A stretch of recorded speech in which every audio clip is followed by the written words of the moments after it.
All right, thank you. So just some quick Zoom housekeeping for the day. We would like, if you feel comfortable, for you to add your pronouns to your name. You can do that by, if you're on your computer, if you hover over your video, there'll be a little box with 3 dots on it. So if you click that and then click rename, you can change your name to whatever you want it to be, whether that's changing your first name, changing it to a name you want people to call you, whatever that might be. And then you can just hit, or you can add your pronouns here as well, and then just hit OK, and it'll save. Also, if you're on your phone, if you go to the participants menu and then click your name and then click rename, you can do it that way as well. We're going to ask that you mute your mic unless you're speaking, just to make sure that there's not a bunch of background noise coming in. And that, sometimes people start talking about private things and they forget they are unmuted. So it's just best to be in a habit of muting stuff, of muting yourself when you're done speaking. Also, we're going to do a few different ways of interacting today, including we're going to be using this new program that Nancy introduced me to called Slido. But throughout this, you can also use the chat menu to comment and see people's questions. You can unmute and speak out loud. You can contribute using the Slido app. So there's all different types of options for you to engage today. Feel free to use the emoji reactions to let us know how you're feeling and just kind of give us some heads up. And then tech issues happen. Let's just roll with them the best that we can and just DM us with any accessibility needs. At the top of this screen, there's this button that says Live on Otter. If you click that button, there's actually a live transcript that's running of the training. So you can put that up and have that kind of as a side-by-side to just follow along if that's an accessibility need you have. If you have any other accessibility needs that you would like us to support with, please just shoot me a message and we can do our best to accommodate them. If we can't do them today, we can try and make a plan for next time. And because we want everybody to be as involved as possible. All right, and the next slide. All right, so just our quick table of contents. Thank you, Lasara, I appreciate that. So just quick table of contents. We're starting off with a training overview. Is this a little blurry for anyone else? Just checking. Okay, maybe that's just me. Our table of contents, we're starting with our welcome and overview. We're going to move into asking about money and talking about what our feelings that come up when asking about money and some of our values in that as well. We're going to do an overview of the types of giving, so individual and institutional giving, and then we'll have a little break. And then we'll go into the grant writing process in a really abridged version. Nancy is a lot of knowledge around this, but we're just going to kind of give you the steps and kind of what are the things you should be thinking about at each one of these steps.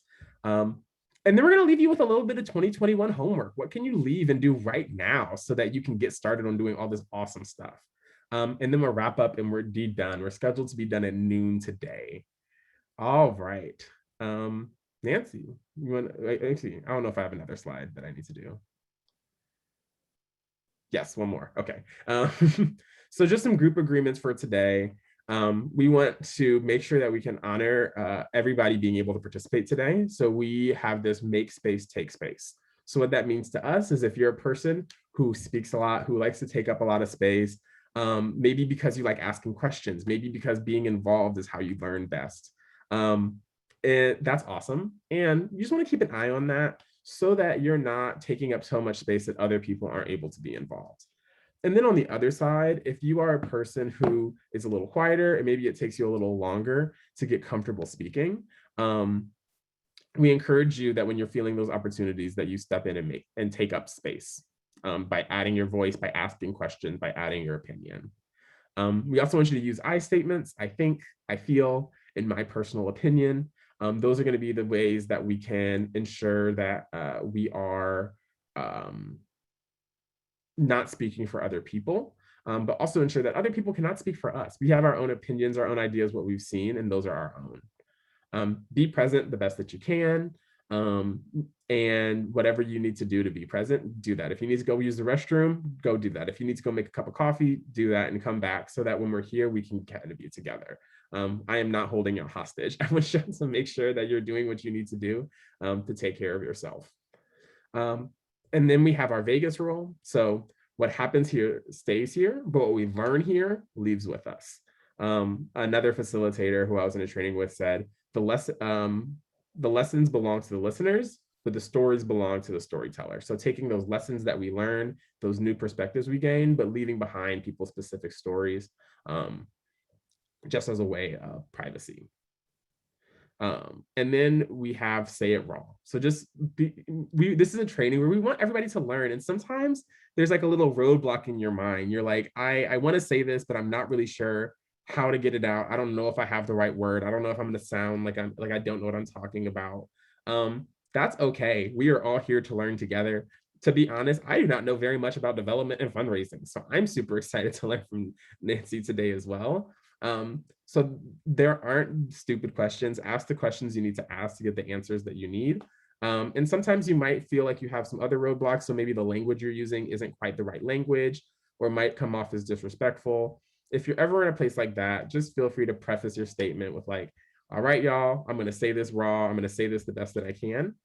And then afterwards, if we want to offer you some better language, we'll do that. If we want to process something you said, we'll do that. And we'll work through it together so that we can all leave learning a little bit more. All right. All right, next slide.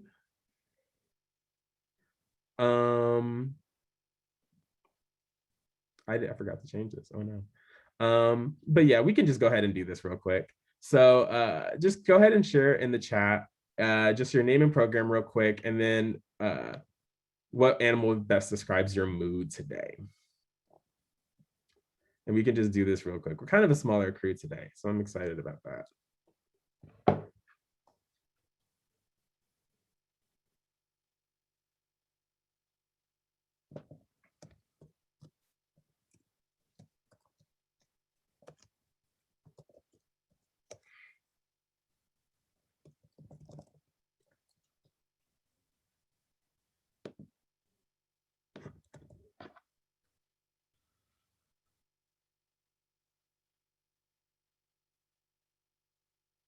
Awesome. A meerkat. Sleepy bat in a cave. I feel that. A couple of sloths. Lizard in the sun. I love that. I love that mood. A kitten, a monkey. All right. Hibernating bear. Chihuahua, just yipping. Look, I woke up shivering a little bit like a chihuahua this morning. It was a little chilly. All right. Well, it's good to see. I think people are feeling maybe a little slow today, maybe a little anxious. That makes total sense. So we're gonna try and be really chill with y'all as we're kind of going through this. And hopefully through this training, you'll get a little energized for the rest of your day. So you'll be really excited for that. All right, Nancy, I think you can just go ahead and take it away. All right, thanks, Charles. All right, so let's get into it. If I am looking down, it's because I am looking at the Slido, I don't really know how to pronounce it. And I want to make sure that everyone is able to get on there. And if not, it's okay. I'll also have the questions up here. If you're having any difficulties, let me know. And so just a quick poll in the chat. How many people here have at least 2 years of fundraising experience?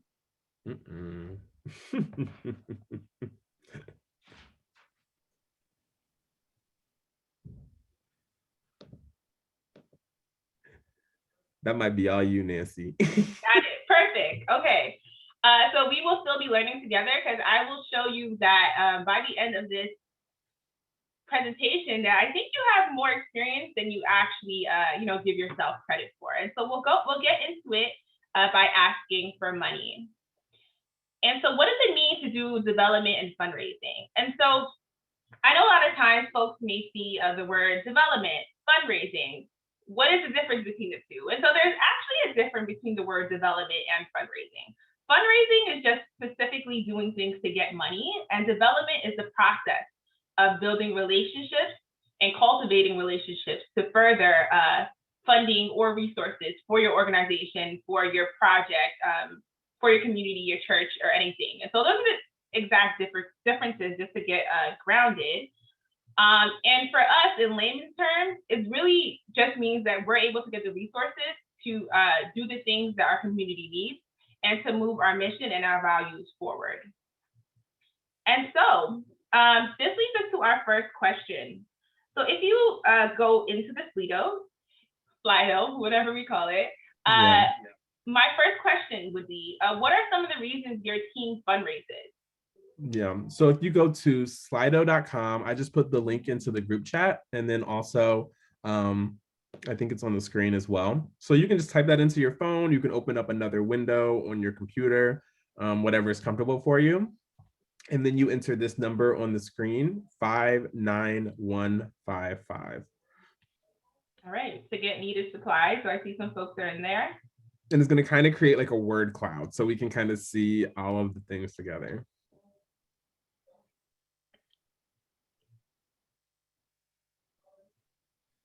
Food.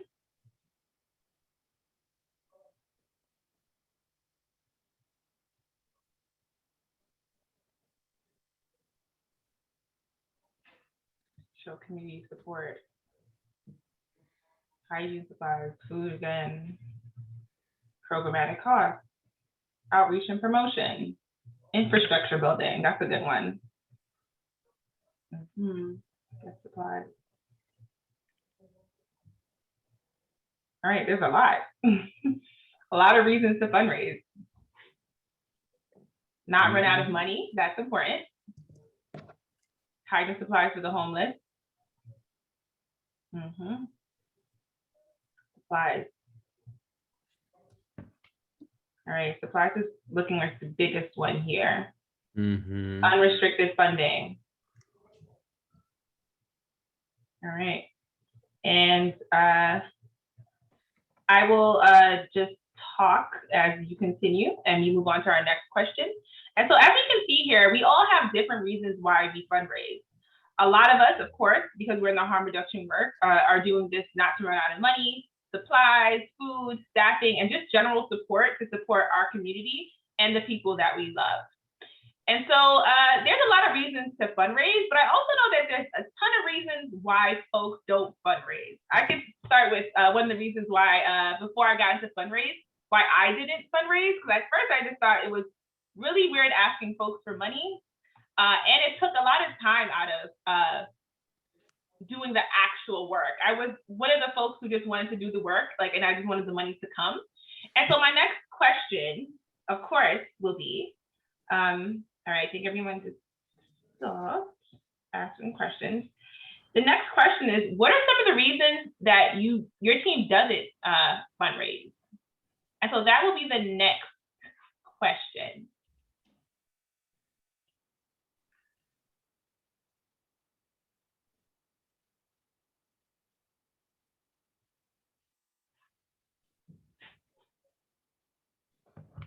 Takes too much time, a lot of time, lack of connections, awkward, very awkward. Okay. Not enough staffing. Political drama. That'll do it. Rural, not much opportunity.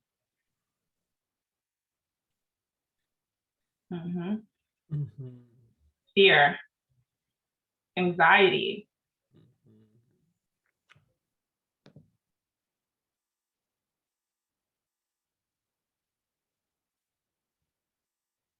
Unsure how, right?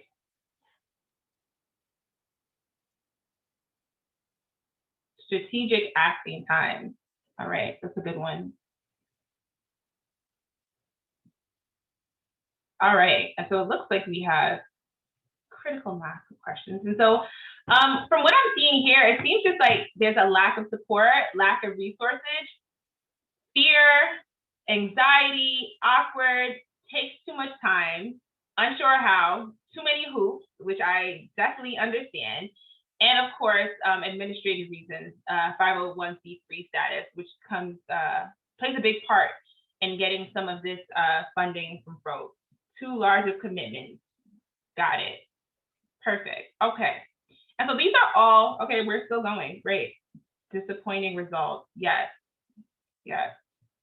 All right. And so these are all valid reasons and honestly things that I feel all the time when thinking about fundraising and thinking about going into a situation where I'm going to talk to a funder or talk to a donor, or even when I am just actively trying to do my work, there's always this idea of, oh my goodness, what will they say? This is awkward.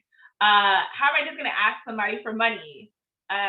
We don't have enough staff to even ask for money. And so these are all things that a lot of organizations, especially smaller, sometimes even larger organizations, go through.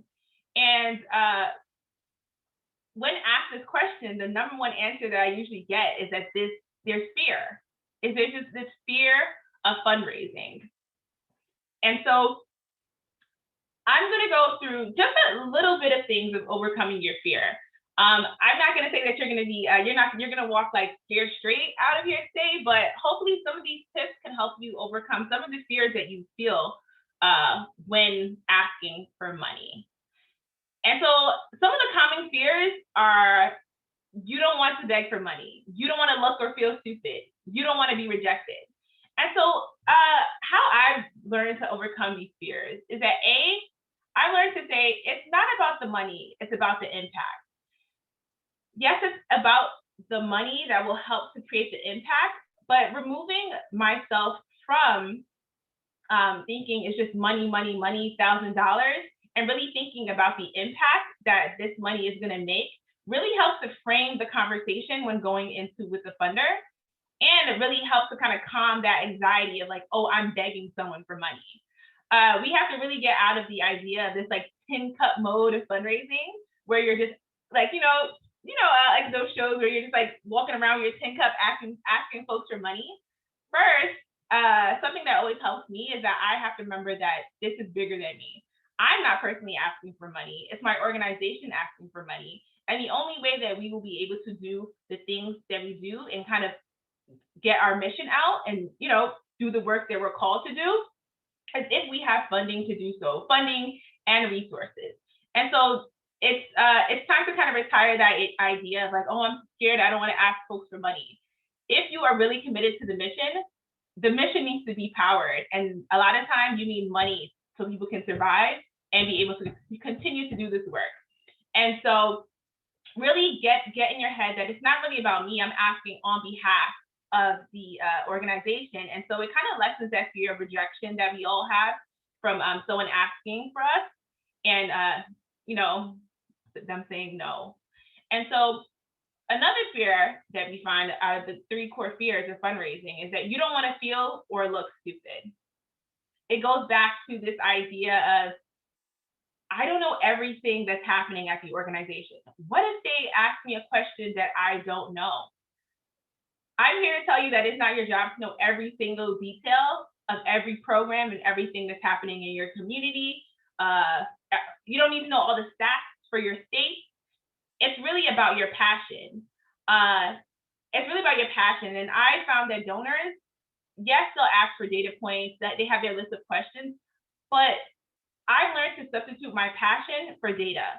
Donors know passion. And if you're able to articulate the passion and why you're able to do that, it doesn't matter if you know 1 million people got vaccinated or 1 million people, had supplies given to them this year. People want to know the passion behind your mission, and you can email them data points after. You'll see here at C that I personally feel like not knowing information is a great segue for me to harass you again for money. And so I challenge you to not know information when talking to a donor. That gives you a great in on communicating with them again. I don't know if there could be like a quick raise of hands if you spoke to a donor one time, but you didn't know how to follow up. Right. I feel that this is the perfect way for you to say, okay, I don't know this information, but let me follow up. And then that would be the perfect time for you to give them more information about the organization, talk to them a little bit more about the work that you all are doing, something that you may have forgotten to talk about the first time, as well as it gives you a reason, if you are so comfortable, to do the soft ask. Yeah. And so take it on as a challenge when you don't know information. It's a good reason to follow up. Yeah. Lasara, did you have something you wanted to ask or say? No, I was just giving it a thumbs up, hand raise for the response to the question. All right. Let's you might need to speed up a little bit, Nancy. Okay, sorry. Sorry. Thanks for being engaged. And then you just don't want to be rejected. And as a reminder not to ask yourself, look at fundraising as mutually beneficial. Fundraising not only gives your organization resources, it also gives folks a place into your organization, and it gives people meaning. People are constantly looking for meaning. So when people are able to give up their resources, it also is mutually beneficial. It helps their community, as well as it gives them meaning to the work that they're doing. And so I will move faster. And so here are some of the values to drive your fundraising. I'm interested in knowing what kind of values your organizations hold. And you can kind of put that in the chat while I go through this. But I think some of the core values that drive fundraising, honestly, should be equity. There should be equity in every ask that you make. And that should be equity among staff and equity in community. And what that means is that in your ask, in your grants, when you're looking to seek out individual donors, you need to see how is this going to affect everyone on my staff, as well as honestly bring equity in my community. Everything you do, because your harm reduction programs should be centering people who use drugs. A lot of times there are folks who just want to give you money. And you need to make that decision as an organization. Is this going to be centering the people that we serve, or is this really just centering the organization? And so everything should center people who use drugs, because that's the community that we serve. Also, you need to keep your community safe. So when taking money, one of your values needs to say, is this going to create an unsafe environment for my community because we're taking this money? Safety in our communities is something that's very important to NHRC, and I think that's a value that should drive your fundraising. Aligning your values, not your mission. And so there's a difference between the mission your organization has and your values. You need to know the funder that you're seeking and make sure that their values and why they're giving you the money and what they're looking to accomplish with that money aligns with the values your organization holds. Because there's no point in getting money if it goes against your values. Protect your heart. And sustainability. You should always make sure that the money that you are taking will always keep your organization sustainable. And that's in several different ways that I can't go in. But at bare minimum, make sure that the sustainability of your organization is not in jeopardy when you're taking this $6 million grant, right? Will you now not be able to serve your community? Are you going to be focused all your energy on this one grant? What happens after the $6 million is gone? Will you have to, let people go? Like, you have to just kind of really think through what's going to happen after you take that money. And so that's some of the values that you should look into, and that should drive some of your fundraising. And so here's the question. The next poll is, what other values drive your fundraising efforts?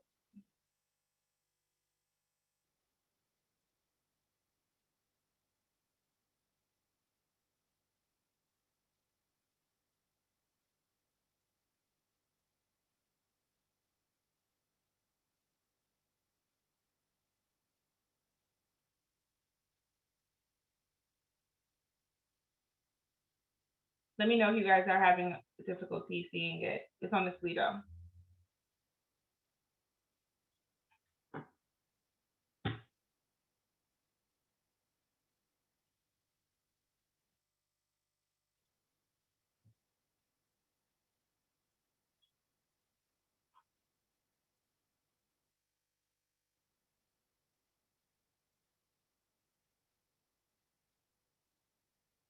All right.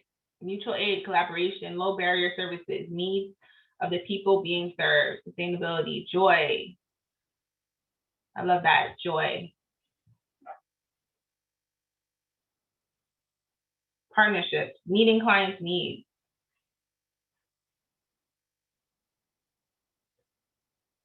Living wages for staff. Collaboration. I love collaboration. Anyone knows me, I love a I love a collaboration fundraising project. What the community asks for needs, partnerships, meeting clients' needs. All right, these are perfect. And so I think these are all great values and something that you all should just kind of have in your back pocket as you're looking for funding and asking funding from folks. Yep. What the community asks for needs, partnerships, meeting client needs. Okay, perfect. And before I continue, are there any questions?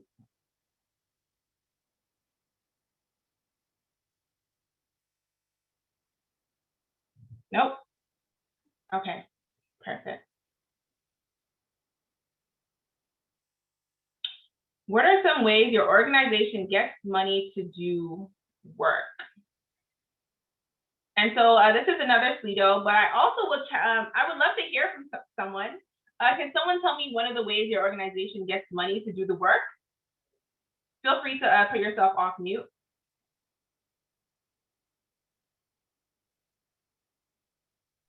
We used to throw shows. We used to fundraise with like benefit shows, and that was like our biggest money maker.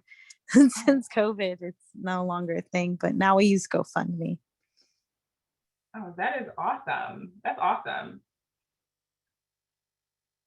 Anyone else? Government grants, a lot of grants, right? Grants, selling t-shirts. I love selling t-shirts. GoFundMe. Perfect. Facebook. Yeah, Facebook is something that people don't really look at, and you usually get a lot of money from that. Asking our board to fundraise, that's perfect. A giving board. Community-led fundraising efforts, writing grants. Perfect. All right, and so these are all honestly great ways. So you all have some fundraising experience, I see, and these are all great ways to raise funding for your organization. And so we will start with our individual giving section. Personally, individual giving is my favorite. I think that there's just something amazing about an individual who wants to give to an organization, as well as someone who is committed and gives their resources and their hard-earned money to honestly further your mission. And so my next question for you are, when you think of your donors, what do they look like? What are some of the characteristics they have in common? Are they rich? Do they live in your community? All right, they have money. Yes, right, rich.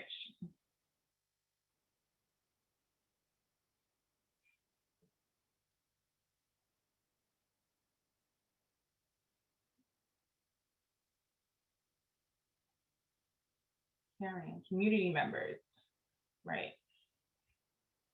They want to support sex workers. They have passion, but not money or connections involved. Most are local.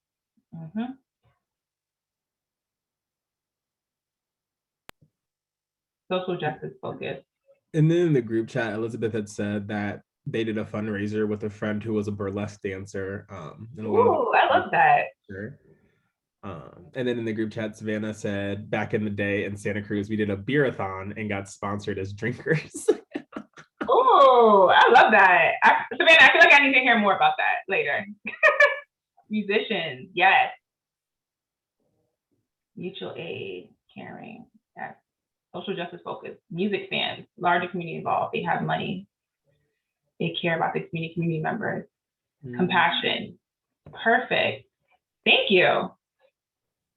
That's great. And so, yeah, so I think, if you ask me, I think that you all are kind of really doing good with fundraising. And so part of my job today is to really help shift your fundraising mindset. And it seems like some of you folks are already there. One thing I always tell folks is that you need to realize that all of your donors will not look like rich, cis, white men, right? I feel like growing up or in my fundraising career, that's kind of the target I was asked to always look like. but later found out that donors look like you and I. They are people in our community. People on here, we all can kind of donate to each other, right? And so we need to shift our mindset from thinking that our donors are these rich, wealthy, white people who live in, like, I don't know, Beverly Hills. I'm in New York, so Beverly Hills is like the big thing. Beverly Hills or like Soho, and they look like us and they care about the things that we care about. And as many of you all said, they are our community members. We need to start thinking as donors as relationships. Nobody wants to be ghosted. And so when we are in these relationships with our donors, we need to think about it like first date, second date. What was it? First base, second base, but like not like a sexual way, kind of just like in a donor way. And so you need to kind of think about it as strategic. People want to kind of get wooed. They want to know about you. They don't want to kind of just move to like fourth base. They want to like they want to like really get to know you as a donor. So that means giving them information. They want to hear from you. If you are sending out information, they want to be personally reached out, right? And so some of these donors, it's just like a relationship. And so if they send you a message, they want a message back. They donate, they want you to text them back, which is a thank you letter, right? And so as we're thinking about our donors, we want to think that donors look like us. They feel like us, and so they don't want to be seen as piggy banks. They want us to just treat it as a relationship. We want information, text message. We want to be contacted all the time, and they don't want to be ghosted. And so we need to continuously find ways to always be engaged with our donors. And so that can be newsletters. It can be monthly Zoom webinars where you just come in and talk to your donors or your community about what's happening at your organization. But we need to always keep that line of communication open, just like in a relationship. And that has to do with donor cultivation. We need to put a plan for fundraising every single day. And so that may look like not always asking for money, but it could be calling a random donor. It could be a newsletter. It could be through your social media. There's several ways of donor cultivation that just doesn't mean I'm going to ask you for money every day, right? And donations don't fall from the sky. You were chosen, own it. I need folks to just remember that anytime you get a gift, it wasn't a gift, a random gift. Someone saw the amazing work or heard the amazing work that you were doing. And so you need to own it and honestly cultivate that relationship with folks. Someone gave you $10. That $10, I've seen $10 gifts go to become $500 gifts. You were chosen out of all of the nonprofits or all of the organizations on this call to get that funding. And so you should own it and, really cultivate that relationship. And I think the last two is really the same, is really impact over dollars raised. When you are looking at fundraising, I feel like it's super important to, yes, know that you have a goal in mind, but not really look at the dollars raised as your key performance indicator, KPI. It really needs to be the impact. And so, so some people may say, okay, we got $1 million, but what did you do with that money? What was the impact that money did, right? And so we're looking at raising money, but your key performance indicator should always be the impact that this funding or resource is going to do for my team and honestly for my community.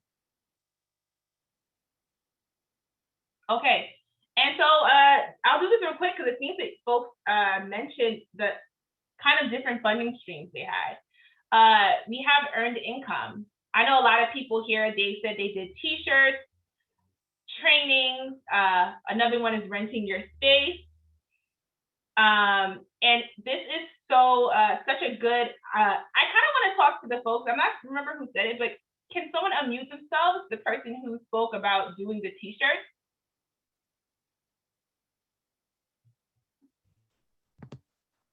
That was me. Hi. Can everyone hear me? Yes, I can hear you. Okay. Just real quick, I want to hear a little bit more about the t-shirts and how much money does that come in for you? Not dollars, the percentage of your portfolio. Well, for the first couple of years of our organization, every t-shirts were our only source of funding. Wow. And we only got more grant funding through CHRI. So that was it. T-shirts were our lifeblood. And nowadays we're making quite a bit less through the t-shirts, and all of that goes toward supplies that are not funded through CHRI or through county funding. But the t-shirts were everything for us for the first like 2.5 years of the organization. That is awesome. Thank you. Thank you for sharing that. And so I just want folks to really just start seeing the shift of what fundraising is. So you can do t-shirts, you can do pins, you can do trainings. All of you all here have a wealth of knowledge. I'm sure way more knowledge maybe than I do. And you can learn how to monetize that for folks who want to pay for that training. Some of you all have spaces. You can rent your space out on a donation base. That is earned income. You can do events. As you all know, that we always have our conference every other year. This last year we didn't because of COVID. However, every conference doesn't need to be like our conference. Sometimes it's just a smaller conference. It's a Zoom online, it's a symposium, it's a small little workshop, kind of like this, that you kind of have like your expertise in, that you can kind of sell to folks who want to. A lot of corporations and companies, they want to learn, they are earning for the knowledge that you have. And that is something, honestly, that you can monetize. They love a lunch and learn and festivals. And so I want you all to start thinking about the different things that you can do. Yeah. Monthly giving programs. You start with a low number. I'm not going to get too into it, but I can have a whole presentation on monthly giving programs. And the only takeaway I would say from that is you can start with a low number. You can start with folks, our program started with just folks giving $5 every month. And it seems like a small number, but every year you can say, all right, folks are able to give 5. Maybe this year we'll ask them to up it to 8, to 10. And eventually you will now have a steady stream of income that's predictable because you're now having those monthly giving programs, those monthly dollars coming in. And then there's planned giving, there's Facebook fundraisers, memorial gifts, donor advised funds, which I will talk a little bit about after, and of course, corporate matching gifts. And so I have a little task. Charles will help me. I don't think we have time for this, but just something to kind of, if you want to go back real quick, I think something to kind of think about for this is like when you're creating a fundraiser, these are some questions to really run through. So not just like randomly being like, we're going to print some t-shirts and spending $500 on it, and then you're just kind of like SOL, but really thinking about what do we need? Who are we targeting? What are we trying to get? How are we engaging people? Like, what are we giving them in exchange for their money? And are we targeting different people? Like, how are we reaching new people? And really thinking through this as you're trying to create this fundraiser. Because that's going to actually put you in a place where you can really recognize what your goal is and trying to put that together. And you're all good, Nancy. It's a process. Okay, so yes. And if we start to go a little fast, you will get this presentation after, but also feel free to stay slow down. And so foundational giving. And so these are the types of foundational giving. There's government giving, corporate giving, community, private family, and donor advised funds. I'm trying to do this fast. And so part of the government funding, so my question here to folks is what are some of the pros and cons that you've seen with government funding? And if you can do it real fast, you all can, someone can just come off of mute and say it.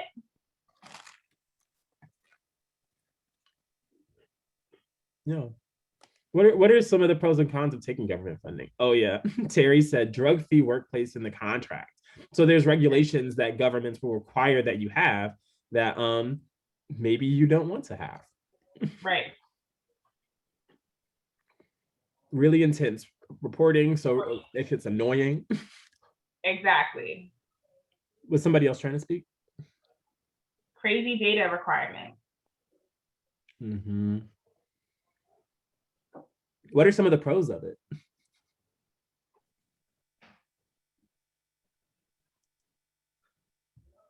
No pros? Any pros? Which is fine. Which is The fine. pros is it's a lot of money. It's a lot of money. It's Yes. available. We're the ones who can do the work right. So not only are we getting the money, but somebody else is not getting the money. Right. It can be Consistent. Mm-hmm.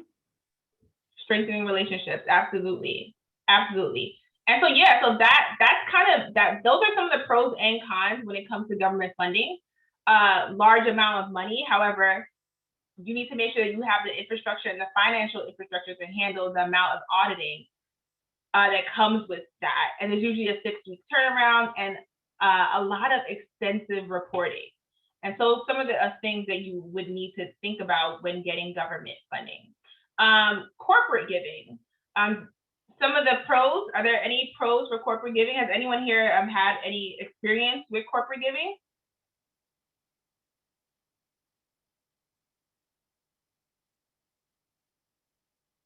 Unrestricted, right.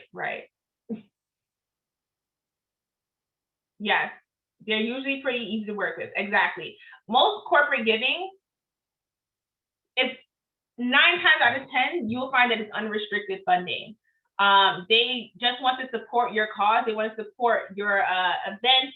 They want to support the program that you're doing, and they will give you a check for X amount just to support it with kind of no restrictions. And some of the cons for corporate funding.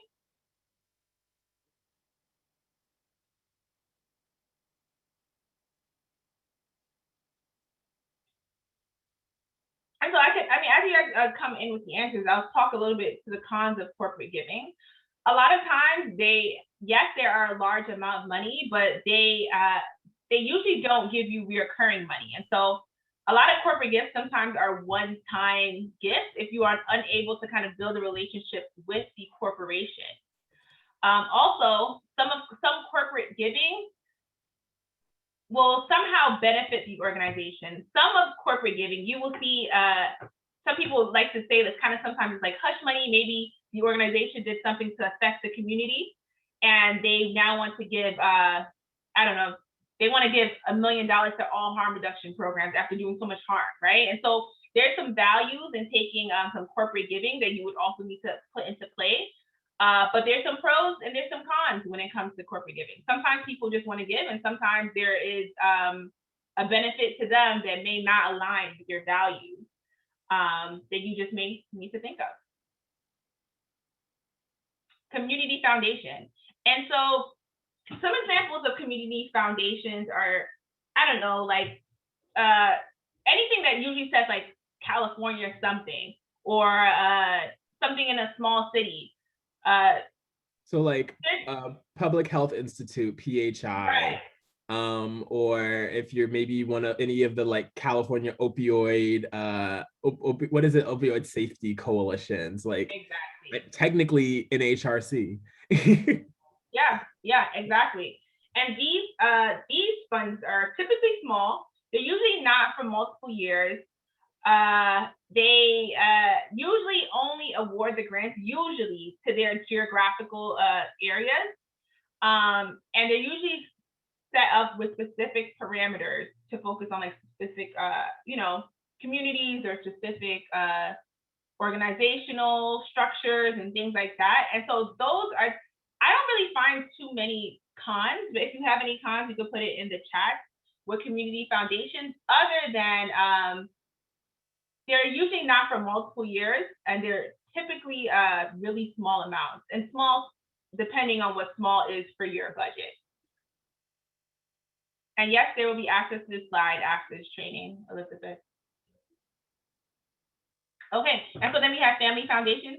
Family foundations are usually set up by wealthy families or individuals. You're welcome.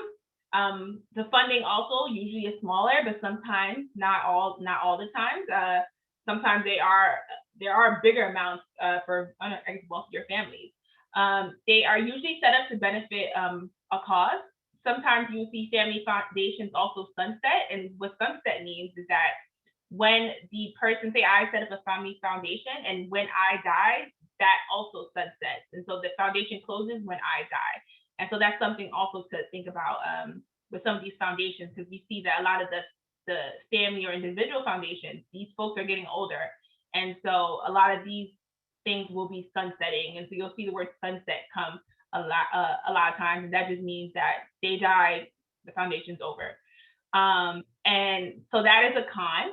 However, with family foundations, you do see a lot of times that they will continue to support the organization. A lot of times they have legacy organizations that they've supported for years. And you usually need to be invited to submit a proposal. So family foundations, you will usually won't see it on any of the websites. They will find you and ask you to submit a proposal.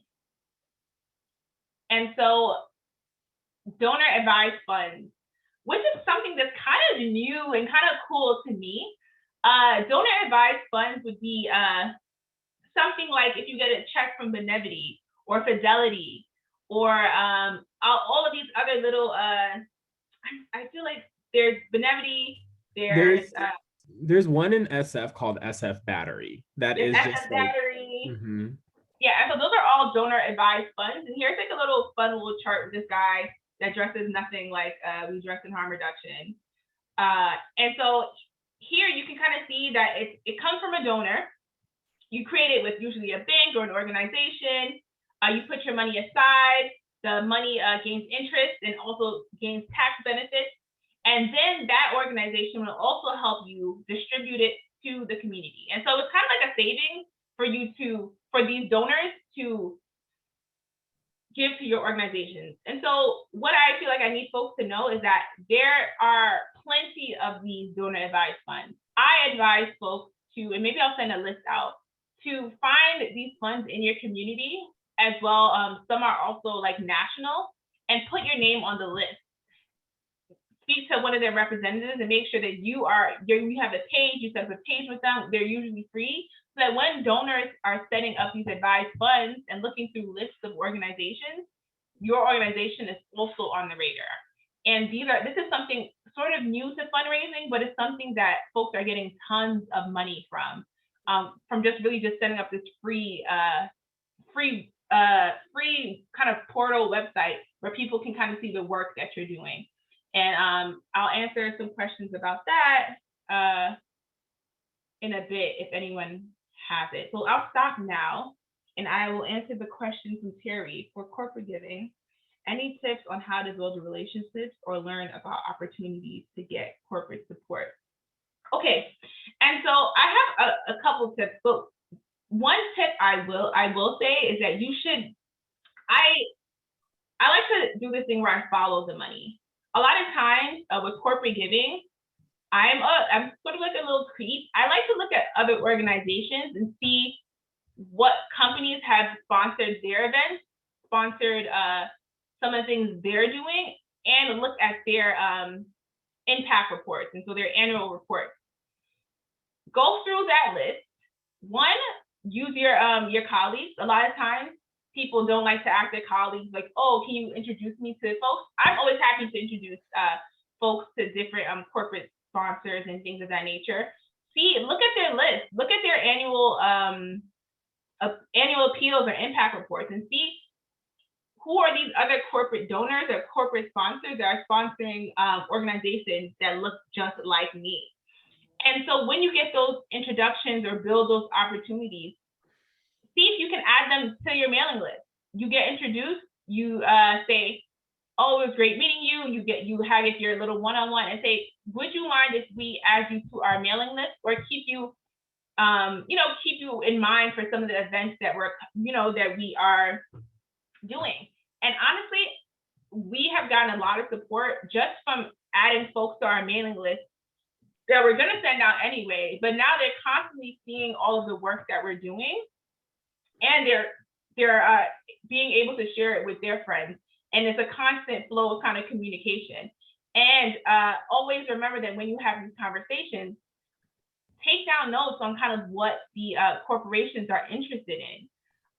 If they're interested in supporting local initiatives, they're interested in women. When your programs come up, and when you all start building out your team and your programs, you keep them in mind and say, oh, hey, Nancy, I know last time we spoke, you said you were interested, your organization was interested in women. We now are working with women who use drugs, and I would love to tell you a little bit more about the program that we're doing. And so that's just one way, Terry. And there's tons of other ways that I will answer if I have time after this. And so always ask, when an opportunity comes, especially a general operating opportunity comes along, you're welcome. Always ask for more. I think there's a common misconception that folks think that they say, okay, we're only going to give you 50K. And so we're only going to ask for 50K, but you can always speak to someone on the team. Is there opportunities to put in for 55K, 60K? The most they can say is no. Always remember to convert your grants, or ask if you can convert your grants from project support to general operating. I think that a lot of times folks think that because you started off as a project supported organization on their portfolio, that you have to stay that way, but there's always opportunities to turn it into general ops. And honestly, the goal is for everything to be general ops, so you can now have the power and be in control on how you use the funding for your community. And like I always say, collaboration is key. You need to make sure to share those RFPs with folks. We are all doing harm reduction for the harm reduction community. And so if you see something that may not be good for you or is good for you, make sure to share it out with folks. We also have a lot of that information in our newsletters that go out. If your proposal is rejected, always reach out and ask why.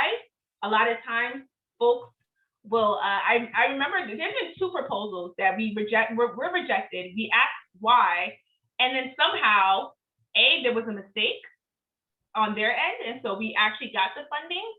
This was in another organization. Or B, they loved that we asked the question and offered us a small amount of money, even though we didn't get the big amount. And then, of course, if that doesn't happen, now you know why your proposal was rejected for the next time you apply for funding. And so if your proposal is rejected, always reach out and ask why. Like, what happened? How can I do better?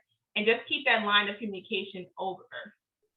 And send your funders updates prior to report deadline. Set up calls when possible.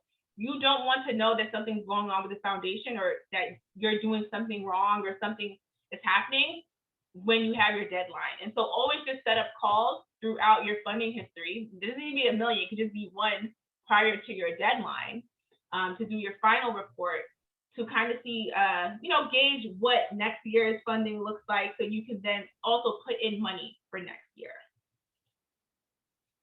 And here are just some tactics for building some relationships. You connect with funders, you can support them, you could learn how they can support you about learning more about your work. And so, like I said before, a good way to connect with funders is just honestly continue telling them about the work that you're doing. Just more information is key, so that they can see where they can support you all.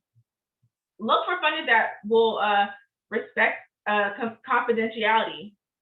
I feel, like I said before, you need to make sure that the funders that you are going after can honor your community and honor the values of your organization. And so when looking for funders, you need to find funders that will respect that, as well as identify funders who support your programmatic approach.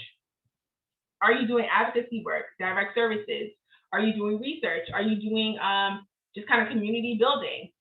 There are several ways you can identify funders who are not going to have you stretch yourself thin to kind of do the work, because the most important part here is your community. And so just like you want to find someone who's the right fit for you, they need to find someone who's the right fit for them. It's a relationship, and so we're just looking for the right fit. And so before break, do we have time for questions, Charles? How about let's do a break, and if you have questions, you can stay and ask them. Perfect. So yeah, let's do about a 5-minute break. So right now it's about 11:04. So let's be back at 11:10, and we can get started again. And if you have any questions, feel free to ask, or you can type them into the group chat.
All right, y'all, let's start heading back so we can get started again.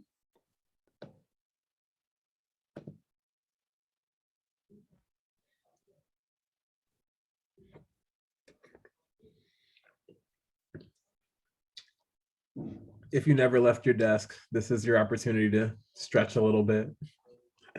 Stretch your back, move your shoulders.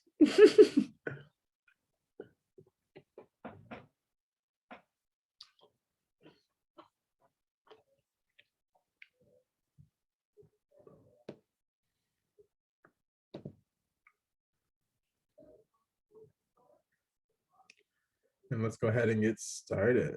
If you're back and your camera is not on, feel free to drop a little message in the group chat, give us a little emoji in the reactions, just something so we know we're not talking to an empty room. Thank you. All right, seems like we got, let me check the cameras. Okay, seems we got a good amount of people back. So yeah, let's go ahead and get started, Nancy. All right. Okay. So grant writing process. I feel like there should be scary movies. There should be scary music around because this is the part that no one loves. And so I'm not going to do an in-depth grant writing process. We don't have time for that, but I will do a little bit talking about some of the steps, and I put them down in my own terms: identifying, matching, communicating, implementing, and reporting of the grant writing process. This is my 5-part step. And these are just some of the quick things that you should think about when you identify a funder, a grant, an organization that's doing grants making. Here are some of the questions. What are the unmet needs in the community that my organization is serving? I think that when you are starting to think about, okay, we're gonna need funding, you need to think, okay, what exactly do we need funding for? What are the unmet needs? What is my community asking for? And notice that it's not what is my organization is asking for, it's what is my community asking for. And so that is should be key in when you're thinking about getting grants or thinking about any types of grant making initiative that you want to pursue. How do I know this is an actual need? What is the data supporting this? Is this just something that I created in my head, something I think that we need, something that my ED thinks that is important, but our community doesn't? You need to have actual data on why this is a need in your community before pursuing it. If not, it may just seem like a selfish kind of thing that your organization wants to do, and we don't want to do that. What data, of course, is able to support this need? Is this project within the mission of my organization, or do I just want to do it? Same thing. We need to make sure when identifying it that this is just not something that is kind of out of thin air. We need to make sure that we're thinking of our mission and the funding. I think a lot of times we see a lot of zeros after a grant, and we're like, oh no, we can do this. This is fit for us. But you also need to kind of think about back to kind of the values I spoke about earlier, and say like, okay, yes, we may be able to get this funding or apply for it, but is this within our actual mission that we're trying to do? Or do we just kind of want to get the money, right? And so just always thinking about like, is this a greed thing, or do we need to actually do it? And that's values. Always have your values, in a sticky note somewhere. And kind of like, what is the reasonable scope of the project? Do we even have time? Do we have the staff to do this? Think about those things while you're. What did you say? Mommy, send us some. Yeah. Hi, Sixta. Hard. Okay, so that was so cute. And so there are several ways to identify funders. And so I'm interested in learning a little bit of what are the tools you all use to identify funders or grants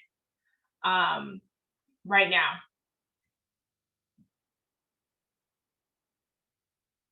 Boo's like, nothing.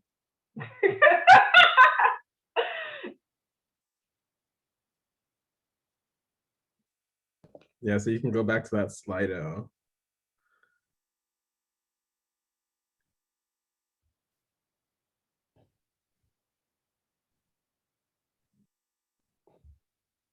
Okay, hired a development consultant.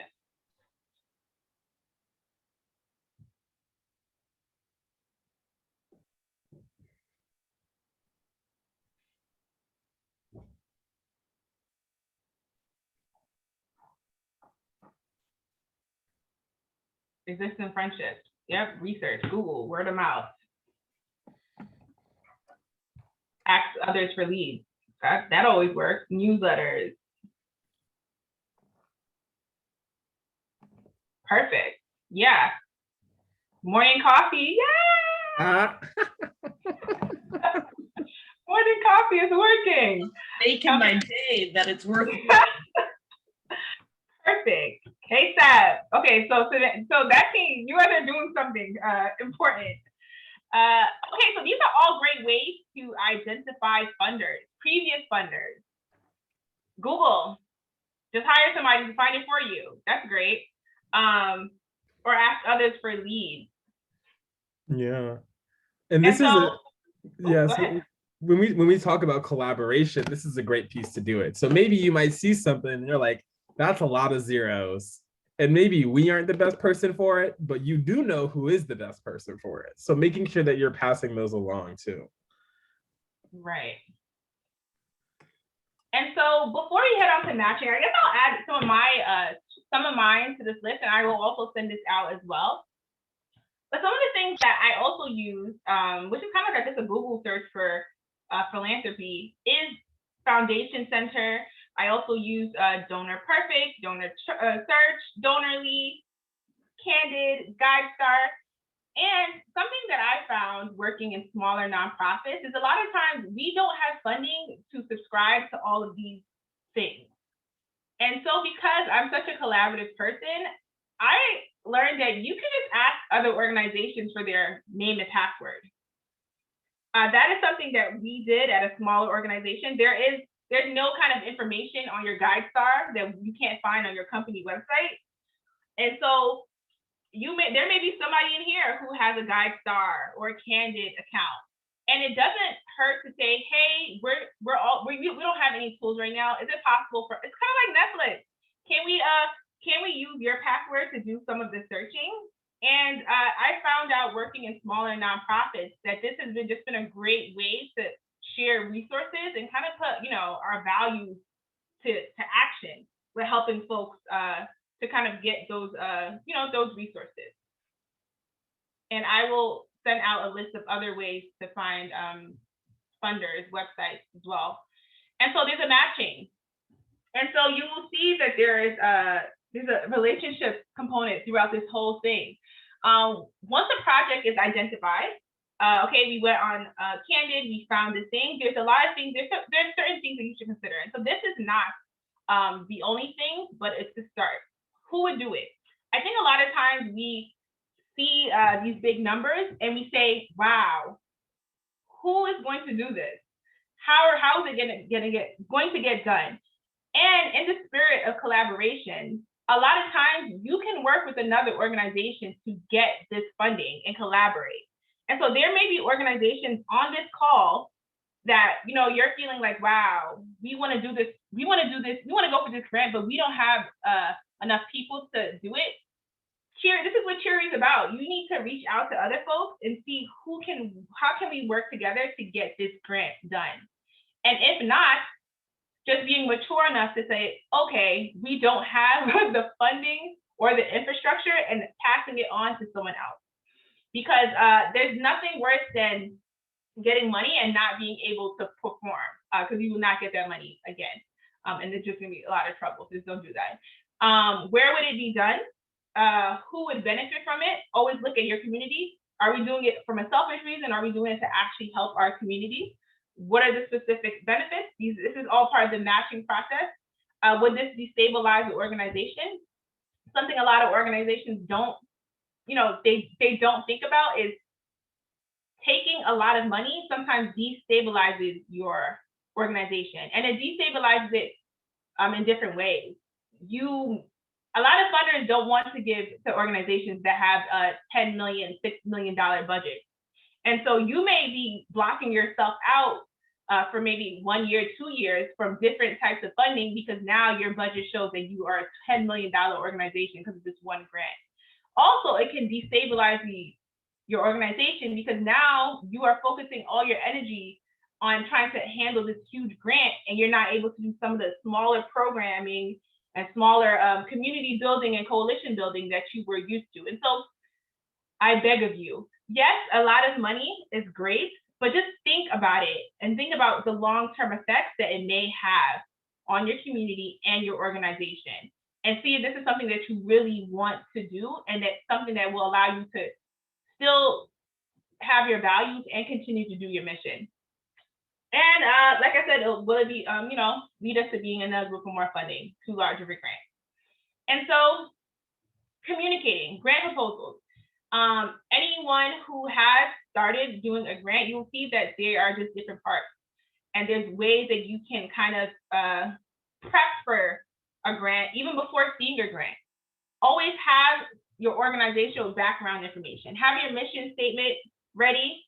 We call it boilerplate. So have a Word document that everyone on your organization could have access to, that has your year of founding, it has your background, why it was founded, it has your mission, your vision, and your value statements on it. Always have if you're a 501c3, have that information all in a Google document or Google Drive, so that you're always prepared when an opportunity comes. Have your board list ready, and some of, I could send out a list if that's helpful as well, of some of the things that you can just have even before you find out about funding. And once you get into that, there'll be a problem statement where you talk about what exactly is the problem in the community that you'll be solving. And so there's no point of getting money if you're not solving a problem.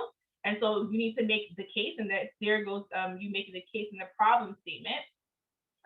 Objectives, kind of what do you want? What do you want from this? What is your kind of outcome for this problem that you're trying to solve with this grant money? How are you going to do it, right? A lot of people just are like, just give us the money. We know what we want in our community, but do you know how to get what your community wants? You need to always have some kind of method to the madness, have some methodology on how exactly you are going to get it done. Will you be doing it by yourself? Will you be working with the other organizations on the ground? I know a lot of grants like to see community input and collaboration. And so what's the method that you're going to use to get the intended results? Evaluation techniques. How are you going to know that it worked, right? It's just not like, okay, yeah, we did it. It worked. How many people are now trained? How many people's lives did you save, right? Because you all are doing life-saving work. And what is the technique you're going to use to evaluate that? And so you need to have those tools just in mind when you're trying to communicate what exactly you will do, because they will need to know how exactly can you tell that what you did actually worked. Sustainability.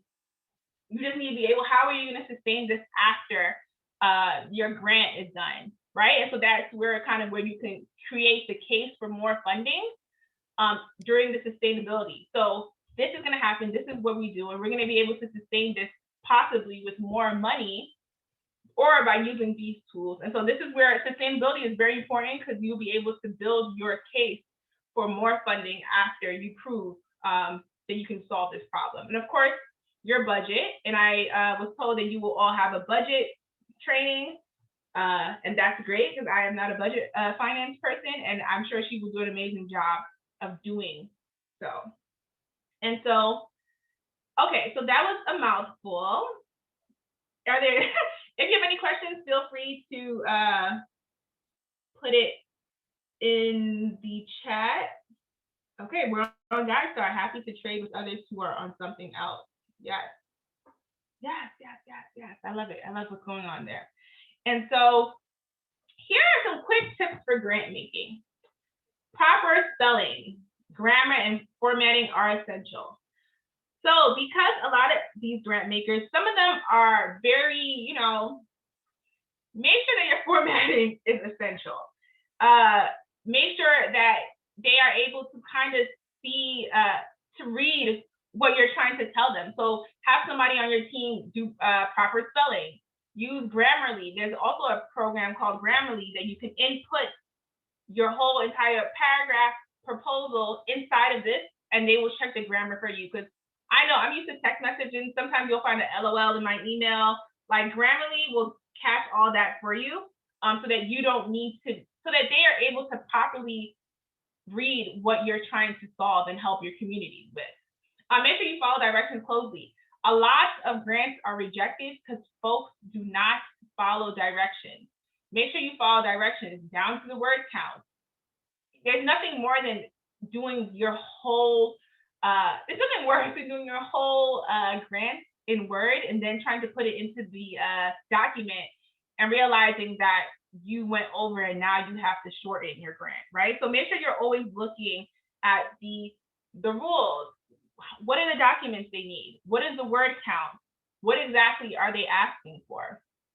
And make sure that you always have make sure that the person who's writing the grant is not the person who's also checking for these spellings and grammars, right? And so that's something that I learned. Have Nancy write the grant out, or Nancy in finance, but also have somebody do a second, or another eye, because you spend so much time doing these grants that you need somebody who is fresh eyes to kind of notice some of the spelling, grammars, or some of the problems in your grant. And so that's just a good little nugget. And just always remember that there's a competitive factor to every grant. So you want to be making the best case possible, even if that means you have to pull out the big guns. Do some recommendations. If you know somebody in the community that can speak to you doing this work, have them write something out for you and add that into additional documents. This is a competition. You are not the only person that can do the work. As you can see, there's several organizations here who's doing amazing work. And so just always know when you're writing a grant, make sure it's the best grant that you've ever written, because there is a competitive factor in this. And prepare for rejection. Rejection is a thing. It happens. It's okay. We all got rejected before. But the important thing to always remember about rejection is that it's a comeback, right? So this is all a relationship. This is a relationship 101. Like, I'm a dating expert. It's really about how you come back from rejection. So you get rejected, you follow up. Why did you reject me? Why don't you want to go on a date with me, right? Not in a stalker way, but you follow up and you try to figure out what exactly went wrong so you don't make the same mistake again. A lot of funders, they love to see that folks are, okay, we didn't get this grant, but what can we do to make it better next time? Is it that our application was great, but they found someone that was closer to them that they could work close with? Because sometimes your application is great, but it's some of the minute factors that made them pick somebody over you. And then prepare for restructuring. Rejection, follow up, and restructure.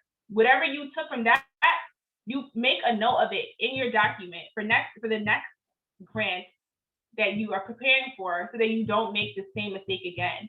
And I think that is the biggest part. Just always know that you may get rejected. It's okay. And that you take every lesson learned. You do not make sure that you follow up and you figure out why you got rejected, so that you can then start building this case of mistakes that you don't have to make again for the next grant. All right. So if there's no questions, perfect. We can pause real quick. If there's any questions about grant writing, we can pause real quick for that. Any questions?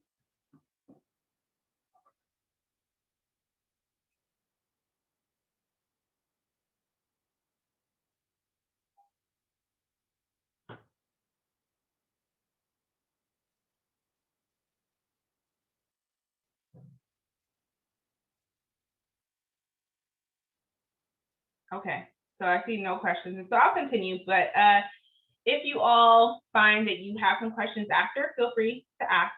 And so here is my homework section. My mom was a teacher, and so I love homework. I love giving homework, not doing it. And so here's the what I can do now section. And so here's some homework.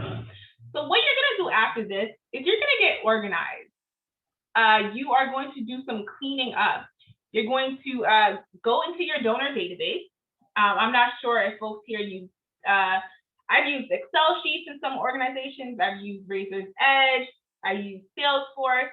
Whatever your donor database is, you're gonna go in and you're gonna do some cleaning.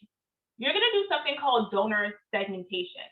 And there, you can segment your donors in several different ways.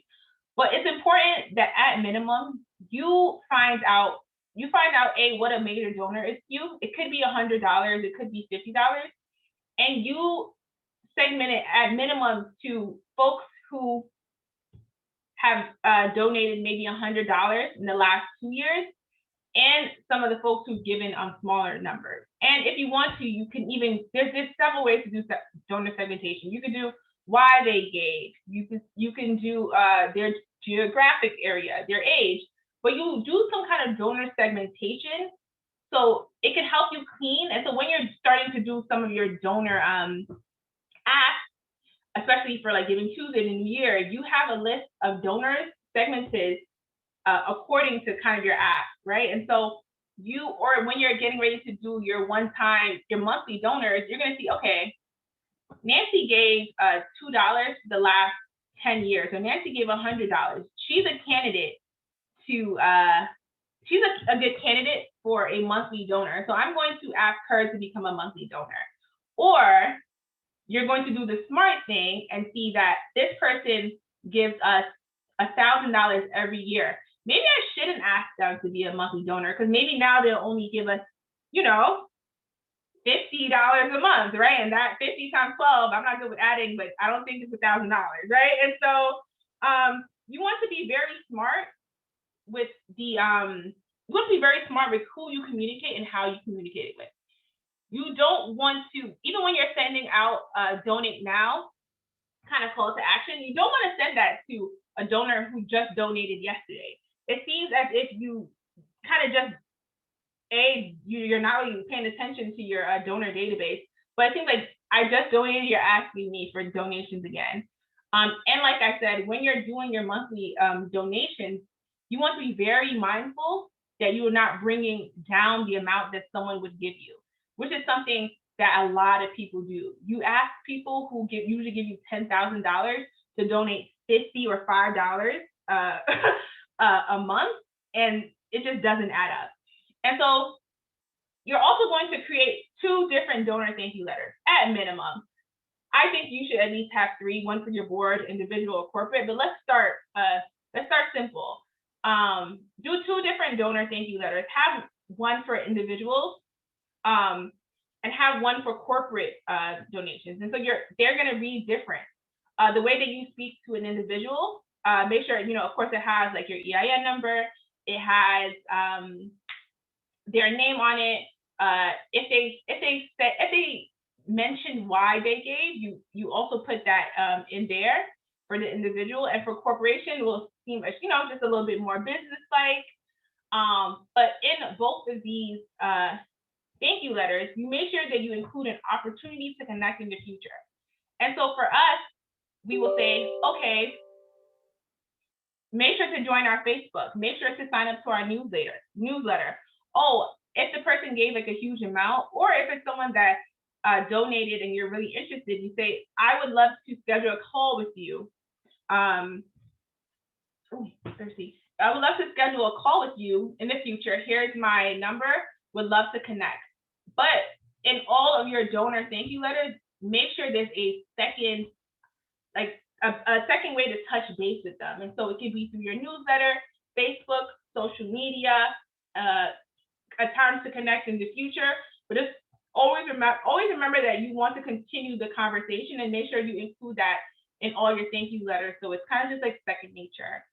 And like I said, get organized by creating a boilerplate of language and documents for RFPs. Have that ready so that when that great grant opportunity comes along, you are prepared and you just have to really focus on the meat of it and not really kind of run around doing a boilerplate language and my mission statement and getting all these things. You already have it together. Set up your social media. This may be a little bit difficult difficult for some folks, but it may be kind of easy for folks who already have some social media. The recommended time for each platform, honestly, is 15 minutes a day, which is not the most of the time. You could do it, there's a chart where Twitter, the best times for Twitter, Facebook, and things like that, but it has been proven that if you spend 15 minutes a day on each platform, and we have Twitter to kind of send out text, like messages with kind of more text. We have Instagram. Instagram is great for pictures, and you have Facebook, which is kind of good for pictures and like more heavy text. You spend 15 minutes a day on each platform, and it's been proven that that kind of helps to build your following, and it will help to spread your message. Add a donate now to your Instagram and Facebook. It's something that you can do now, right now. Like I'm talking, but you can just literally just do it right now. You add a donate now money button on Instagram, Facebook, and also on the signature of your email, so that folks can always see a way to give. You have so much information. You all are doing so many things. Give people the opportunity to donate to you, and something that they can visibly see. And so add that to your social media. Add a donate now, and start a marketing tree. You will also see, this is a relationship and a collaboration workshop, y'all. So start a marketing tree. Work with the folks on this call or there are other organizations to feature each other's work online. CHRI does a great job, Savannah and Jenna, they do a great job, especially in the newsletter, to support other organizations. Maybe today we will have somebody come onto our Instagram Live and do an Instagram Live talking about what they're doing. And then we do our marketing tree, and then the next time we're doing yours. And so what that does is that it kind of helps to showcase the work that the organization is doing, but now their followers become your followers, and your followers become their followers, right? And so now you're getting more followers, you're getting more attention. Their followers are usually their donors. And so now their donors know about this awesome organization that's also doing amazing work. And start that marketing tree. And so, I don't know, work in the chat and figure out who has a social media that we can get on and talk about right now. Use Twitter to become a voice of reason in the community. Twitter is great for just starting the conversation. And then I would always I always offer folks to participate in Giving Tuesday this year, or your own specific fundraising day. Giving Tuesday is just a great day because everyone feels like this is the day that I want to give. Everyone feels like giving. It's amplified, and people just know the date. And so even if it's just sending out one email, it doesn't have to be a huge campaign, but make sure that you're on folks' radar for Giving Tuesday so that they can add you to kind of like their list of organizations that they're giving to that year. Or kind of like us, you can create your own fundraising days. Just pick a random day or something that means something to your organization and make that a day to fundraise.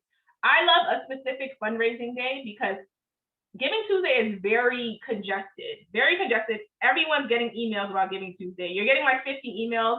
You don't know who's who. A lot of times I don't even open my inbox. I'm donating to the organizations I love on Giving Tuesday. However, I'm more likely to donate to an organization outside of Giving Tuesday because it may be the only fundraising email I got that day, right? So it's a great idea to create your own day of fundraising so that it's not congested with all the other organizations fundraising as well that day.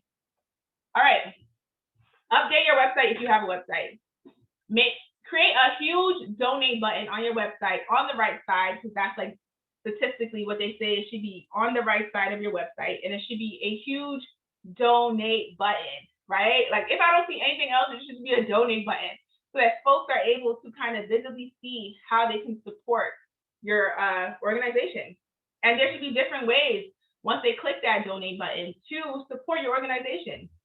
I want you all to always think time, treasure, talent. Time. Some folks don't have money, but they can volunteer their time. People are web designers. People are doctors. Our Dr. Kim, she volunteers all the time. And sometimes your time, which is sometimes your talent, is honestly more valuable than the money that you can give to the organization. And so on your donate page, there should be different ways that people can either volunteer, donate supplies, donate, I don't know, your time, donate your workday, do all these things. And your treasure, of course, is money. And so make sure there's different ways for folks to give. Not only can they give cash, make sure your mailing address is on there. They can donate stock, and this is like a whole different thing. Like they can donate stock, they can donate some of these memorial gifts. There's tons of ways for folks to donate money. And so it's not only just a debit card. So make sure that you also honestly just put that all on your page so folks can say, okay, I didn't know I can volunteer. I didn't know that they needed a web designer or they needed a doctor on hand. Let me put that in, let me offer my services to them because maybe I don't have like $50 or $5 to give right now. Make your website mobile responsive. That may be a little bit harder for folks, but there was just an article out that said 60% of donations that were made last year were made through mobile, like phones and mobile, like responsive ways. And so if you are able to, I know the back end of websites are kind of weird, figure out and make sure that your website, at minimum, your donate page is mobile responsive and folks can donate via their phone or, you know, through their iPad. And then, you know, like I said, make giving convenient. People don't want to have to like search through documents and everything to find your donate button. Make sure it's visible, put on your emails, make sure it's on not only your development team email signature, but on everyone's email signature. And last but not least, make the ask, please. Ask regular individual donors to give more. We spoke a little bit about the fear. Take a leap of faith. Ask someone who has given, I don't know, for the last 5, 2, 3 years consistently to kind of up their donation. Give them a call, write them a letter, and it's a relationship, right? So you need to get into it. You make your case. Send a message saying these are the things that we're going through. This is what we've accomplished with the money that you gave us. We would love to see if you could increase your donation of, they usually do that from 1,000 to 1,500, 2,000. And most of the time folks are like, yes, but sometimes they're unable to. It's a COVID pandemic out there. But a lot of times you'll be shocked when folks realize that you even noticed that they've been giving you $1,000 for the last 5 years, and you reach out to ask for more. And I would honestly start from people who give it actively 2 years. And so I would ask past individual donors to become regular donors. Always give people the opportunity to give more. I found that folks are honestly just waiting to be asked to give more. And so you take a list of your past 3 years donors, people who have given in the last 3 years. Make sure you scrub your list and make sure that they're not giving monthly already. And you send out a targeted email to folks who have already gave and say if they can give again and become monthly. And then you send out a list, or it could just be 1 to folks who have never given, so just your general email list, and ask them to make a gift of $5 a month or whatever number that's you're comfortable with asking. And then here goes the really sometimes difficult for folks. Ask for additional support from a funder who has given a stagnant level each year. So there are many organizations who they've been around for 20 years and a donor has given them the same amount for the last 20 years. My challenge to you is if you're one of those organizations who your funder has given you just one number, like 1,000, 5,000 for several years, get online, send an email, ask for a conversation, and make your case for additional support. And it doesn't have to be anything, it doesn't have to go from 1,000 to 1 million, but just make the ask for additional support from a funder. If your funder has given you all this money for all these years, the ask is not going to make them think that you're ungrateful or you are I don't know, or you're asking for too much. This is going to really show all the work that you're doing, and you'll be able to show how much you've grown from just a small organization to maybe a bigger one, but all the impact that you've been able to do. You make the case and you ask this funder to, support a little bit more if they can this year. It's hard for everyone. COVID has happened. People are losing jobs. Overdose rates are up. There's a lot there's a big case to ask for additional support from funders. And just to close it out, and this is my dare, double dog dare. If you dare, I ask that you all see if you can move some of your project-specific funding to Gen Ops next year. A lot of organizations are very stringent, but you'll be surprised that some folks are not. They won't be. They will not be upset, and they actually understand that you want to move your money from being project-specific to being Gen Ops, to then give you a little bit more power to support the community that you love and that you care and that you're doing work for. And so here are some resources. I'm going to send this out. Some listservs, some affinity groups, and some podcasts for you all to listen to about fundraising. We'll have some other opportunities, some giving circles, some learning groups and cohorts for you all to join. Hey. There's a question in the group chat from Ale asking what a good donor list program is, or if people just use Excel. Okay, a good donor list program, I can just tell you that right now we are using Salesforce at our organization. We're using Salesforce at our organization. However, it's not like the only one. Razor's Edge is okay. I personally love Salesforce. I've used a couple, and Salesforce has been the most user-friendly. And I would not suggest an Excel sheet. However, if you do, Salesforce is expensive. And so if you do not have the funding for it, I would use what I have and make sure that your Excel sheet is a locked Excel sheet, because I have found that a lot of times things can get moved and changed, and you want to make sure that all of your information stays correct. And so you just have somebody honestly always checking and making sure you have numbers and things like that. But there's plenty out there. I personally like using Salesforce.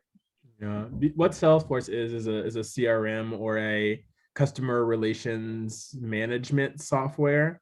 And so you just want to make sure that whatever you're, like Nancy said, it's locked so people can't just mess it up, but also making sure that you are using it and keeping it updated and actually like putting your customers into it.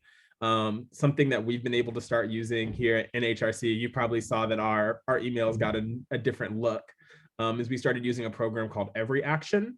So as people register for emails, it saves their information, and then that actually links in with our Salesforce. So if somebody emails us and it says, hey, we like add me to morning coffee, they get added to morning coffee. And then they're also in our CRM, so that when we're sending out an email saying, we want California people to support this program we're doing, all of those people are already integrated. We know who has given us money, we know who has not, we knew who gave us 1,000, we know who gave us 5. And that data is what's really, really powerful, especially if you keep it up to date and you use it. If you're not really planning on doing all of that, Excel will probably be fine, because you just might want an email list that you have running, that you have with a couple of tags, so that you're able to keep everything up to date. Right. Thanks, Charles. Yeah, because honestly, you just have to use what you have until you have what you need, right? And so use the resources you have. There's no wrong way to do it, just do it. I think the most important work, honestly, is the work that you're doing in the community. And so I wouldn't be too tied with kind of like all of these like technical things and everything like that, but making the ask and being able to honestly show data. In the world we in, data is everything. You need to make sure that you're able to show and communicate the work that you're doing. And so this comes to the end. And so Charles, are you doing the session wrap up? can. Ellie, I did see your message, and yes, feel free. Like I said, this is not our final version of this presentation. But I'm also, a couple of people have messaged me and asked if they could share it. I'm going to say yes to individuals. Don't put it on any listservs yet, because we're going to keep massaging this and making it better. Right. And so we can have something that we can actually really, really be proud of, sending out into the whole world. But like, y'all are family, so y'all get the first draft. Yeah, so something that will be helpful right now is if you want to go ahead and go to the chat and put into the chat 1 plus and 1 delta. So one thing that you really enjoyed about this training, and then one thing that you would change, so some feedback. And then also if you have any comments or questions that we might be able to answer now, or we might have answers for later. And yeah, so feel free to just go ahead and do that. And then also, I just put this, I'm gonna put a link to our evaluation in the group chat. So please click that evaluation and fill that out as well. I prefer the evaluation over the plus delta, but I love all of it. I love data. So many pluses. Well, sorry, I know you're a hard person to impress, so that always makes me feel good. The donate button, yes. There have been so many times where I've gone to give money to somebody and I could not find where to donate. And I'm like, I got $50 for you right now. So make it easy for people. If you think, especially if you think about who you are, and y'all are people who are good people who probably just send the same $50 around between everybody's organization. So make it easy for people to do that for you. So plus really enjoyed engaging with how to engage with donors. So many things I learned. Fundraising is still a bummer no matter what. That's so real. What I suggest you do is what we did, which is we hired Nancy, who's a person who loves fundraising, so we don't have to do it.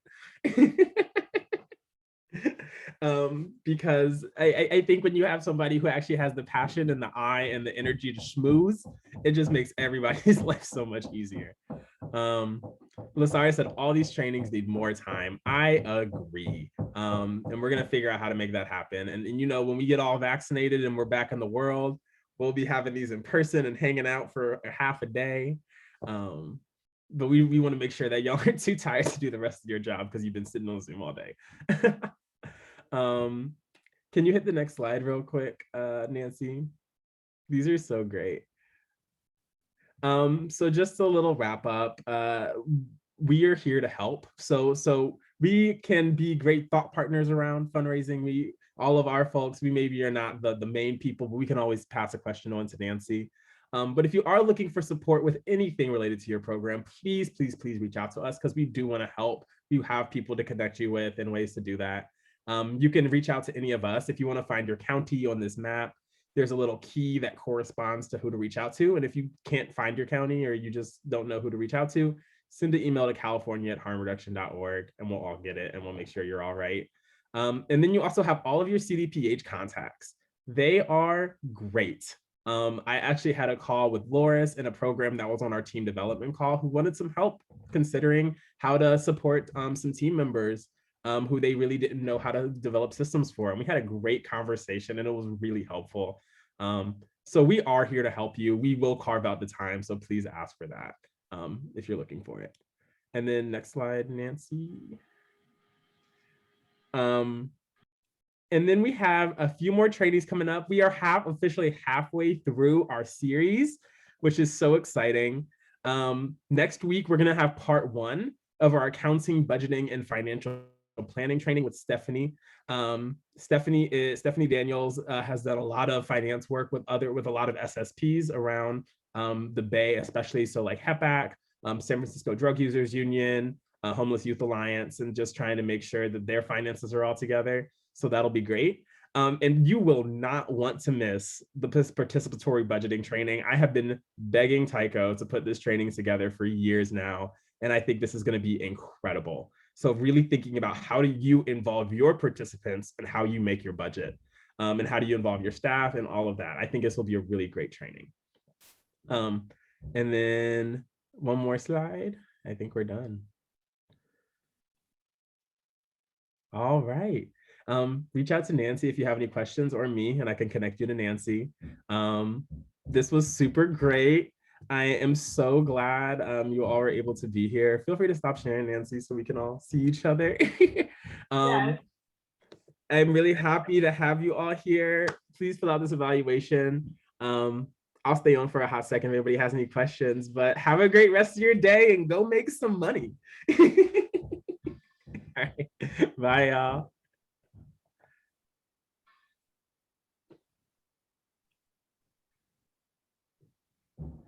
Okay, you want to stay on for a hot second, Nancy?